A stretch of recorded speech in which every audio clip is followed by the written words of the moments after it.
मेरा नाम Rohit Garg, working as an artist, health and wellness coach.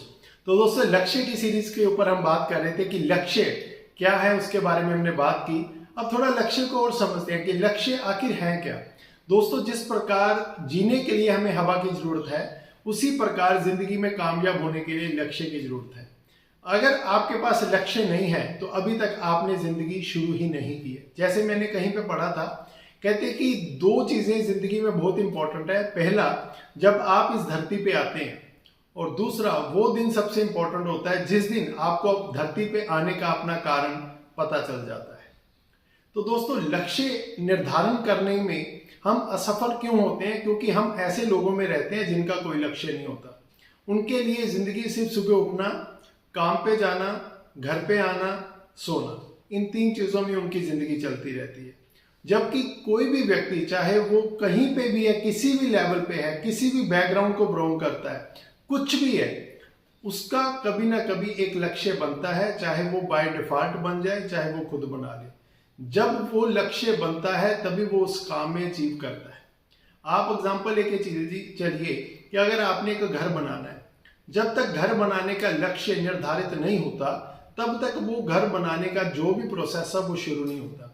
जब आप एक बार निश्चित डिसीजन ले लेते हैं कि मैंने घर बनाना है, ये लक्ष्य बना लेते हैं, उसके बाद प्लानिंग शुरू होती है। कितने साइज का घर होगा, यानी कि जगह कितनी होगी, है ना, उस घर में क्या क्या फैसिलिटी होगी, कितने बेडरूम होंगे, कितना डाइनिंग रूम होंगे, कितना कोई म्यूजिक रूम होगा, या कोई थिएटर होगा, होम थिएटर होगा, या जिम होगा, जो भी आपके रिक्वायरमेंट्स है वो सब आप लिखित में एक प्लान बनाते हैं कि मुझे मेरे घर में क्या रिक्वायरमेंट चाहिए। उसके बाद अगला स्टेप आता है कि आप जब वो सारी चीजें बना लेते हैं, उसके बाद एक स्टेप आता है कि इसका बजट कहाँ से आएगा। फिर बजट के लिए आप एक लक्ष्य बनाते हैं, कितने पैसे हमारे पास है, कितने का लोन लेना पड़ेगा, क्या चीजें हमें करनी पड़ेंगी। वो सारे लक्ष्य के कारण ही होती है। क्या सारी चीज होने के बाद हमारा लक्ष्य पूरा हो जाता है? नहीं।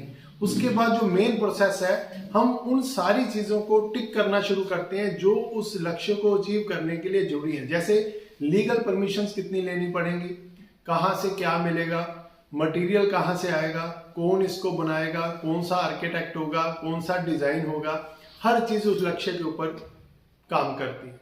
जब ये सारी चीजें हो जाती तो क्या लक्ष्य पूरा हो जाता है? नहीं। फिर आप हर रोज थोड़ा थोड़ा एफर्ट उस लक्ष्य के ऊपर करना शुरू करते हैं। यानी कि हर रोज आप उस लक्ष्य के ऊपर थोड़ा काम करना शुरू कर देते हैं। किसी दिन आप आर्किटेक्ट को मिलते हैं, किसी दिन आप डिजाइनिंग वाले को मिलते हैं, किसी दिन आप कोई और एसेसरीज को ढूंढते हैं, किसी इलेक्ट्रिशियन को मिलते हैं, किसी और जो आर्किटेक्ट हैं उनको मिलते हैं। तो अल्टीमेटली हो क्या रहा है कि जो आपका लक्ष्य आपके माइंड में है, जब तक उस लक्ष्य को अचीव करने वाला व्यक्ति, उसमें हेल्प करने वाला व्यक्ति आपको मिल नहीं जाता, तब तक आप ढूंढते रहते हैं। और यही बेसिकली लक्ष्य का एक प्रोसेस है। जब आप लक्ष्य निर्धारण करते हैं तो 90% काम तभी हो जाता है, क्योंकि तब आप एक ट्रैक पकड़ लेते हैं कि आपने जाना कहाँ है। मान लीजिए आप एक रेलवे लाइन पे खड़े हैं, लेफ्ट साइड में लुधियाना है, राइट साइड में फिरोजपुर है। तो अगर आप चल रहे हैं सिर्फ, है ना, तो इसका मतलब ये नहीं आप लुधियाना जा रहे हैं। हो सकता है आप रॉन्ग डायरेक्शन में फिरोजपुर जा रहे हो। और लेकिन अगर आपको आपकी डायरेक्शन पता है तो जो आपका एफर्ट है वो मोर प्रोडक्टिव हो जाता है। ज्यादातर लोग सिर्फ एक्शन करते हैं, उसकी प्लानिंग नहीं करते, उनका लक्ष्य नहीं होता। इसी कारण उनको बहुत टाइम बाद ये चीज फील होती है कि जहां मैं जाना चाहता था वहां तो पहुंचा नहीं, और मेरी जिंदगी का बहुत सारा टाइम, बहुत सारी एनर्जी, बहुत सारा एफर्ट ऐसे ही चला गया। तो जिंदगी में दोस्तों, लक्ष्य निर्धारण करना एक बहुत बड़ा प्रोसेस है। एक घर बनाने के लिए हम जिस प्रकार प्लानिंग करते हैं, तो क्या लाइफ बनाने के लिए हमें प्लानिंग नहीं करनी पड़ेगी? तो आप जरा सोच के देखिए कि जिंदगी में आपके लक्ष्य क्या है, इसको जरा पेपर पे लिखिए। क्या वो आपके लिए जरूरी है, इसको लिखिए। अगर मान लीजिए वो चीज आपको नहीं मिलती तो क्या प्रॉब्लम हो जाएगी, क्या चला जाएगा आपका? जब इन सवालों के आंसर आप खुद को देंगे तो रियल मायने में आपका लक्ष्य जो है वो फाइंड होके बाहर आएगा। जैसे दूध में से मक्खन निकालने के लिए दूध को मथना पड़ता है, वैसे एक दिन में हमारे माइंड में 60,000 थॉट्स आते हैं।